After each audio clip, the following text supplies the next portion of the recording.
Hey, I'm Adeline. I'm 31 years old and I'm a mother to a 2-year-old boy who is the light of my life. Today, I want to tell you about something that was very scary that happened to my family when my son was just a little under a year old at the hands of my mother-in-law. But before I get into that, I need to tell you about my relationship. I met my husband Freddie at a mutual friend's engagement party.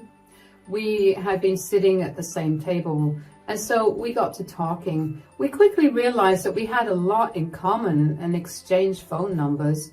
We got to talking after that, and that led to us going out on a few dates before finally becoming an official couple. Freddie truly was the man of my dreams. He was kind, caring, and very funny. We shared a lot of the same ideals and values, so I really did hit the jackpot with him. He was perfect, except maybe one thing. Freddie was relatively close with his family, which consisted of just his mother and his older sister. Now, after a year of dating, he decided to introduce me to his mom and sister. While his sister Jody absolutely adored me, his mother, Emilia, hated me. She was rude and insulted me based on everything I told them about myself. Thankfully, Freddie stood up for me and we ended up leaving after. However, Emilia's treating me poorly was something that continued to happen for the rest of the time that I was around her. I only bore it because I loved Freddie with my entire soul. Freddie asked me to marry him after we had been dating for 3 years, and we had a pretty small ceremony with only our closest friends and family around. Emilia was not happy that Freddie and I got married, and she made it her job to tell me about it every time she met me. It hurt like crazy to constantly be told that I was not good enough for her son. But I learned to bear with that too. About 1.5 years into our marriage, I got pregnant. I was going to have the first grandchild on both sides of the family, and that was something that made me something of a celebrity in our families. Emilia treated me differently than she usually did. She wasn't as mean, but she wasn't nice either. She kept telling me that she hoped I'd be a good mother because I had been blessed to get pregnant without trying as hard. You see, my sister-in-law Jody had been married for 10 years and had been trying to have children from the start of her marriage. Emilia was devastated that Jody couldn't give her grandchildren, but since she wanted grandchildren so badly, she was willing to treat me nicely so that I could be around my child. I was grateful for better treatment from Emilia because my pregnancy was difficult on my body and my mind. Giving birth to my son, Max, was the best thing that had ever happened to me. He was Freddie's and my pride and joy. We kept to ourselves for the first 3 months of Max's life. We wanted to bond with Max, so we didn't allow any family to visit for 3 months. That did not make Emilia happy. She hated that we kept away from her grandson, so she started taking her frustration out on me again. She began calling me at all times of the day and demanding that I send her pictures and videos of Max. If I didn't comply, she would show up at my place and begin banging at the door till I sent her the pictures. Yeah, the first few months after Max was born were difficult. I only got 4 months of maternity leave, so after that was done, I had to go back to work. During that time, I had my mom help out with babysitting. When Emilia found out that my mom was babysitting for me while I worked, she was livid. She threw the biggest fit I had ever seen. She began spamming me with calls and messages about how I should not be working and how she felt left out, that I hadn't asked for her help with babysitting. I could only fix one of those complaints, so I did. I began letting Emilia babysit once every 2 weeks or so, and only for short amounts of time. One day, however, I had to rush into work on a weekend. My mom was out of town and so was Freddie. I had no choice but to ask Emilia for help. She did not seem pleased because apparently she had a friend who she had to meet and she did not want to waste her Saturday babysitting. Thankfully, after a lot of pleading, she agreed. I ended up running late after work, and when I got to Emilia's place to pick Max up, Emilia was furious. "Where have you been?" "I'm so sorry, Emilia. I got caught up with work. I had a last-minute meeting and I tried my best to make it here as soon as possible." "I don't care about your excuses. Do you think that I have all the time in the world to keep babysitting your child?" I'm sorry. I didn't mean to be a bother. I'll hire a babysitter instead so you won't have to take care of Max." "Don't make me seem like some evil grandmother who hates taking care of her grandchild." "I was not trying to do that." "Look, I don't understand why you have to work at all. As a woman, you're supposed to stay at home and make sure that everything is ready for your husband when he gets back home." "That is not very feasible. I let it go at first. Freddie didn't seem to have a problem with it, so I didn't open my mouth. But now that you have a son, you need to wake up and realize that you're a mother." "Are you suggesting that I stop working?" "Of course. I don't want to do that at all. I spent a good portion of my life working towards furthering my career. I spent a lot of time, energy, and money on it. I'm not going to give up on it right now when I'm so close to getting to my dream." "So, you're just going to give up on your duties as a mother because of your dreams? Do you understand how selfish you sound? Max needs a better role model than you." "Whatever I'm doing it to give Max the best future that I can. Once I reach my dream, I will be able to spend as much time as I want with Max while also having the peace of mind that his future will be taken care of." "Is losing time with Max worth the future he might have? You need to stop dreaming about your career. You're a mother now. You need to get that into your head. You don't have the liberty to do whatever you want. Motherhood is all about sacrifice, and you have to do it if you want to be a good mother. You're lucky you got to be a mother in the first place. You have no idea how many people have been struggling to be mothers, and yet here you are, barely doing your duties as a mother." "I think I know what's best for my child, Emilia. I appreciate all your concerns, but everything I do for Max is done after talking about it with Freddie. So if you disagree with something I'm doing, you're also disagreeing with Freddie. Men don't know anything about raising a child. You need to take control of things as a mother. And believe me, if you keep talking about your dream nonsense and don't give up on your work, I will give Max to Jody. She's been longing for a baby for so long, and I know for a fact that she would be a much better mother than you'd ever be." "Well, you sound a little crazy. I'm going to go. You don't have to bother too much with Max anymore. I'll make sure I tell Freddie as much. Thank you for looking after Max today. Bye." I was angry, but I kept my mouth shut out of respect because Emilia was my mother-in-law. It's the only reason that I hadn't lashed out at her for so long. I made sure that I maintained my boundaries, but it's not like any of that mattered because boundaries did not exist to Emilia. I didn't tell Freddie about my conversation with Emilia because I did not want to start things between Freddie and Emilia. I knew that Freddie would stand up for me in a heartbeat, but I also knew that taking care of Max had tired him out and made him extremely cranky. I did not want Freddie saying something to his mother that would only make things worse for us. But what I did do was ask him if we could hire a babysitter or a nanny. I told him that I didn't want to keep relying on family to babysit for us. Freddie was on board with the idea, and we decided to start by hiring a babysitter. We found Lacey, a 17-year-old in our neighborhood who needed to earn extra money on the side, so was more than willing to be our babysitter. About a month after we hired Lacey, Emilia invited us to dinner with her. However, Freddie and I ended up running a little late. When we got there, Emilia greeted us warmly, although I could tell that she was a little annoyed. "Welcome, you guys. The food's still hot and now we can finally eat." "Hi, Mom. Sorry we ran late. It took Lacey quite a while to get Max to calm down."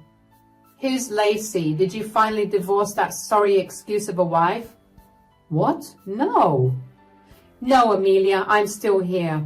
Lacey is our babysitter. Just as we were about to leave, Max began screaming and crying. We waited until he'd calmed down before we came. Oh, so you haven't quit your job yet? Quit her job? Why in the world would she do that? She thinks I'm a horrible mother for having dreams of my own and pursuing my career instead of staying at home and taking care of you and Max. Mom, I love you, but that's an incredibly outdated point of view.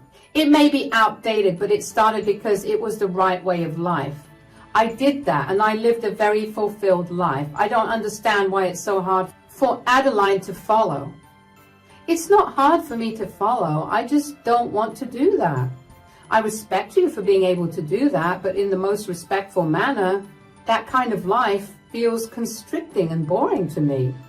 I don't want Max growing up with a mother who's miserable at home. Are you saying that I look miserable? I did not say that at all. I'm sorry I made you feel that way, but I just don't want to live life that way. Besides, in this economy, both Adeline and I need to work to make sure we're all taken care of. I earn just enough for Amelia and me to live comfortably. If Amelia didn't work, we'd have to give up quite a few things and live paycheck to paycheck. Do you think that's the better way of life? Nobody said that life would be easy. You know that we never had it very easy. And yet here we are, living comfortably and having good relationships. Is that really so hard to achieve? Yes, and that worked out in your generation. However, right now, we financially cannot afford to live traditionally. Well, if you can't do it, then I'm sure that Jody would appreciate the chance to do it. Jody? What does she have to do with any of this? Well, your mother threatened to give Max to Jody if I don't quit my job. What? I mean, I think that's a fair compromise. Max will grow up seeing his biological mother frequently, while also having a good mother who would devote her entire time to taking care of him. You cannot be serious. Oh, believe me, I'm more serious than you think. There should be good punishments for those mothers who work and do not appreciate their babies. You sound absolutely insane. Do you have any idea about what you're actually implying? You can't choose who mothers a child just based on who would not work a job. I can and I will do what I said if Adeline does not quit her job in the next 2 weeks. You know what? I don't want to be here. You're not only beginning to scare me, but you're going to make me say some really hurtful things. Adeline, I'm going to go home. Are you coming with? Absolutely. Freddie was fuming as we walked out. He couldn't stop apologizing for the way his mother behaved. I didn't need any apologies from him. He always stood up for me. I just wanted Amelia to see where she was going wrong. I wanted Amelia to be a little more open-minded because she was beginning to terrify me. As the days went on, I couldn't shake off the feeling that Amelia was not joking about what she wanted to do.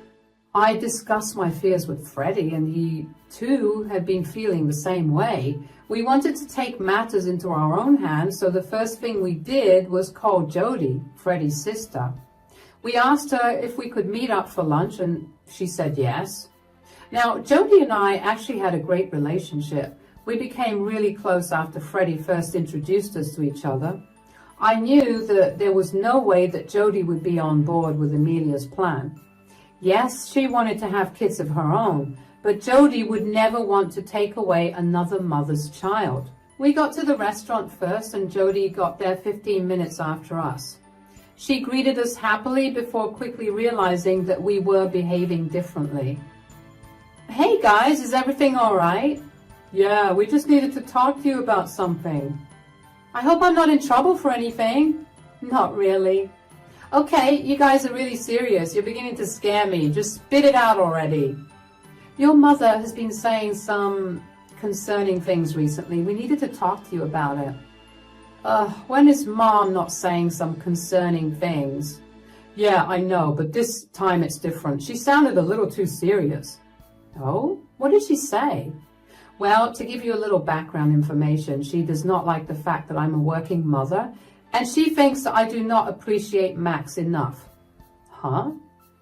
Yeah, and she's threatened me twice now to take Max from me and give him to you because she thinks that you'd be a much better mother than me. That's not legal at all. Yeah, we know, but you know how a mom can be more than insane about the things that she truly believes. She feels horrible that you haven't been able to have a child, and apparently child swapping is the best way for you to have a child. You're right. This is beyond insane and actually very concerning. Do you guys really think that she'll try to take Max away from you and give him to me?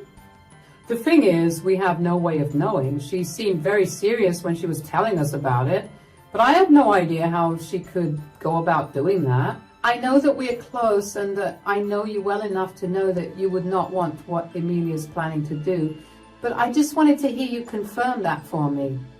Oh, believe me, I love Max with all my heart, and I'm also incredibly upset that I haven't been able to have a child, but I would never dream of separating a mother from her child, especially my nephew and his mother. I would never in a million years agree with Mom's horrendous plan. All right, that's reassuring. Yes, but hypothetically, if Emilia does manage to bring Max over to you, could you secretly inform me? I don't want her running off with Max if she finds out that I knew what she did. Of course, I'll always have your backs. I cannot even begin to tell you how relieved I felt when Jody assured us that she would have our backs, and Freddie and I were very smart to have approached Jody in advance because our fear came true only a month later. In the month leading up to the incident, Freddie and I were very cautious about being around Emilia. We informed the police about what we were scared of and asked them if there was anything they could do. They said that since Emilia hadn't done anything, they couldn't do anything. But they advised us to keep Max away from Emilia for a while. That is what we did. Emilia kept asking when she would be able to babysit Max again, and she would get really agitated when Freddie and I told her that her help wasn't needed. And then one day, she invited us over to lunch once that month. We didn't bring Max along, and I guess she overheard my conversation with Jody where we were talking about work, because Emilia began yelling at me for still working. Once again, Freddie and I ended up leaving the event early. A week later, I got back home from work and found my front door open. I immediately felt my stomach drop. I rushed into the house and called out for Lacey, but I got no response. I walked into the living room and saw Lacey passed out on the couch. I screamed. I genuinely thought that Lacey was dead, but after checking her pulse, I was beyond relieved that she was alive. I looked around the house after that for Max and found him nowhere. I was terrified. I figured that Emilia had been there to steal Max and had drugged Lacey, but I needed proof. I managed to get Lacey awake after a lot of shaking her, but she was still very loopy from the drug that she was given. Lacey, oh my God, you're finally awake.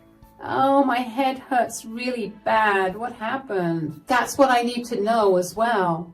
I don't remember much. I just know that I don't feel so good.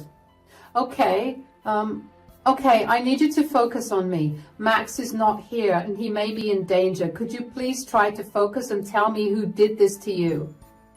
Oh no, what? Do you mean Max isn't here? He's not in his crib and he's not anywhere else in the house. That is why I need you to think really hard. I'll get you to the hospital as soon as possible, but I need to file a report with the police, and every second counts here. Please think as hard as you can. Okay, I remember putting Max down after I fed him, and then, Lacey, you need to stay awake. Focus. I'm so sorry. I have no idea what's wrong with me. I just feel so sleepy. I know, you were definitely drugged by someone who wanted to take the baby. Do you remember who you let into the house? Yeah, this lady came over. She said that she was Freddie's mother. I didn't believe her at first, but then she showed me her ID and a picture of Freddie when he was a child, so I let her in. Oh God, I can't believe she actually went that far. I'm so sorry. I had no idea that she was a dangerous woman. If I knew, I would never have let her come in the house and hurt Max like that. I'm so sorry. You have nothing to apologize for. Freddie and I should have told you about his crazy mother. You didn't know any better, so it's okay. Do you remember how she drugged you? She walked in and started playing with Max. I let her spend time with him for a while, and I began washing Max's clothes. Then I realized it was time for Max to eat, so I got him some baby food. She walked out of the room while I was feeding Max, and only came back when I was done. She had 2 cups of coffee in her hand. She handed me one, and I said no at first because I didn't want it, but she insisted that I drink it because she thought I deserved a break. I drank it, and now here I am. I don't remember anything that happened after that. I'm so sorry, Adeline. Don't apologize, Lacey. It's all okay. At least we know that Emilia drugged you using coffee. I need you to do me a favor now. You need to stay awake for a few more minutes while I report Emilia to the police. Then I'll take you to the hospital, okay? Yeah, I just hope that Max is okay. I don't think that she'll hurt him, but what she did was kidnapping, and we need to find her as soon as possible. Hold on, okay? I'll make that call. I immediately dialed 911 and managed to get all the details I needed to give across. The dispatcher told me that police officers would come over as soon as possible, as would EMTs for Lacey. While waiting for the authorities to show up, I called Freddie to let him know about what happened. Freddie was just as terrified as me, and he rushed home from work immediately. The authorities showed up within 10 minutes and took my statements. They saw that I had a Ring doorbell, the one that recorded everything that happened in front of my door, and asked me to access the footage. In my panic, I completely forgot that I had proof there. And of course, after going through the footage, we saw Emilia walk into the house empty-handed and then walk out with Max in her arms. The police officers immediately worked towards tracking Max and Emilia down. They asked me if I would have any idea where Emilia could take Max. Of course, I knew that Emilia wanted to give Max to Jody, so I quickly texted Jody and asked her if she had Max. Jody responded pretty much immediately. She told me that Emilia had just dropped Max off before driving off. I felt beyond relief that Max was safe. I filled Jody in on what had happened, and she was horrified. She assured me that she would keep Max safe and away from Emilia if Emilia showed up, and also told me to focus on helping the police officers find Emilia. The officers and I worked towards triangulating Emilia's location. We figured that we would call Emilia and triangulate her location using cell towers. We needed Emilia to talk to me for at least 3 minutes, so I called Emilia over and over again until she finally picked the call up. What do you want, Adeline? Where are you? I'm at home. Why? Don't play dumb right now. Where are you? And do you have Max? What do you mean, why would I have Max? Did you lose him or something? You know very well that's not the case. You came into my house, drugged my babysitter, and kidnapped my son. You need to bring him back as soon as possible. You have no proof of me doing any of that. You're throwing crazy accusations my way, and I will not bend to them. I have video evidence of you walking into my house and then walking out of it with Max in your arms. No, you don't. My doorbell comes with a camera. I got more than enough proof of you kidnapping my child from my home. It was not kidnapping. Stop calling it that. Oh, really? Then what do you call walking into someone's home and taking their child without their consent? I gave you a deadline. I did not kidnap Max. I simply took him out of your house to give him a better life, something you never could have done because you're a selfish, stuck-up brat who cannot see anything past herself. Nobody will listen to your stupid and pathetic reasons for taking a child out of their home without their parents' consent. You're going to regret doing that. You have absolutely no way of finding me. Oh, I know exactly where you are. Besides, there's been an Amber Alert put out for Max, so good luck getting anywhere without people recognizing him. You think you can scare me into giving Max back to you? I don't care what you do to me because I know that what I'm doing is the right thing for him. You have no idea what it's like to grow up without a present mother, but I do. So I definitely will not let that happen to my only grandchild. You're insane. Why do you think that I'm trying to ruin Max by working? If anything, you're the one who's going to ruin Max by following your plan. Do you seriously think that Max will be okay when he finds out that his mother is not his mother but his aunt, and his aunt is his mother? Do you think he'll ever forgive you for doing something so horrible to him over such a stupid reason? You haven't even thought your plan out entirely. I know exactly what I'm doing. I don't care if Max will hate me in the future. I just know that I do not want Max growing up with an absent mother. I don't want to talk to you anymore. I have bigger things to focus on. Bye. Emilia hung up on me and I felt my heart pounding. I turned to look at the police officers who assured me that they had triangulated Emilia's location. They hurried to catch her while I paced up and down the house in anxiety. Freddie was no better. He was doing his best to remain calm, and I was glad that he hadn't taken his anger out on Emilia as yet, because I couldn't have him ruining the police's efforts. Of course, there wasn't really an Amber Alert put out, but I just needed to get Emilia to talk a little while longer. It barely took an hour for the police officers to find Emilia. They quickly arrested her, but of course, she did put up quite a fight apparently. I didn't get to see her until the hearing in court.